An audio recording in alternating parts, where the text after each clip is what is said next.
Merci Madame la Présidente. Cet amendement vise à traduire dans les relations entre l'État et la sécurité sociale l'ensemble des votes qui sont intervenus au cours de l'examen de la première partie du projet de loi de finances pour 2014 et de regarder l'ensemble des votes qui sont intervenus et qui peuvent avoir un impact sur le rendement de la TVA nette. En effet, une fraction de la TVA est affectée à la sécurité sociale à hauteur de 7,87%.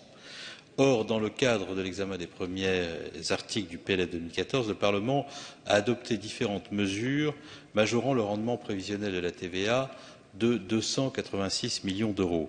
Par ailleurs, les prévisions de recettes de TVA seront rehaussées à l'occasion de l'article d'équilibre de 95 millions d'euros du fait de la mise en conformité avec le droit européen des taux de TVA applicables aux centres équestres, 30 millions d'euros, et sur la vente des animaux domestiques, 65 millions d'euros, suite à une instruction qui a été publiée ce vendredi. Afin de maintenir le montant total de la TVA transférée à la sécurité sociale, il convient de minorer de 0,02% la fraction de TVA affectée à la sécurité sociale par l'article 39. Le nouveau taux est ainsi de 7,85.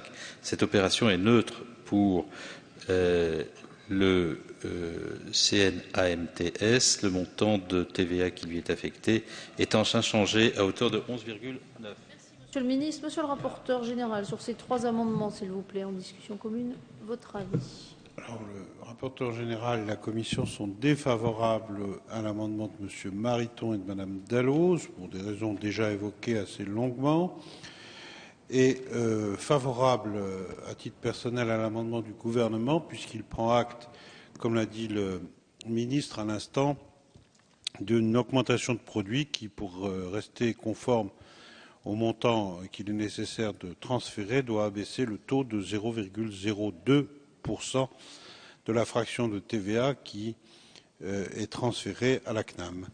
Donc, avis favorable sur le 1132. Merci, Monsieur le rapporteur. Monsieur le ministre, votre avis sur les deux amendements identiques, 191 et 408, avis du gouvernement? Défavorable. Défavorable. Je mets aux voix Monsieur Mariton, vous avez la parole.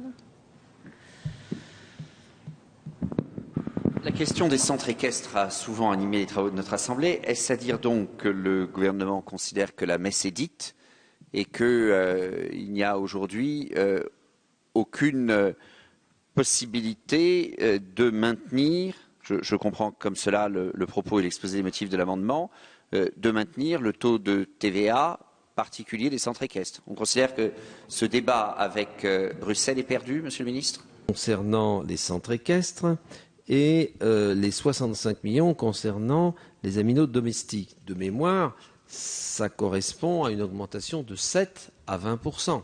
7 étant la situation actuelle, à 20%.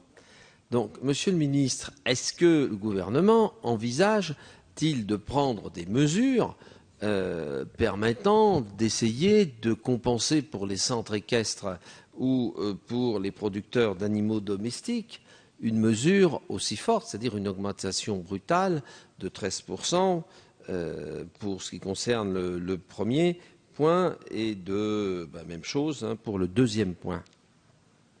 Parce que ça va avoir un impact considérable.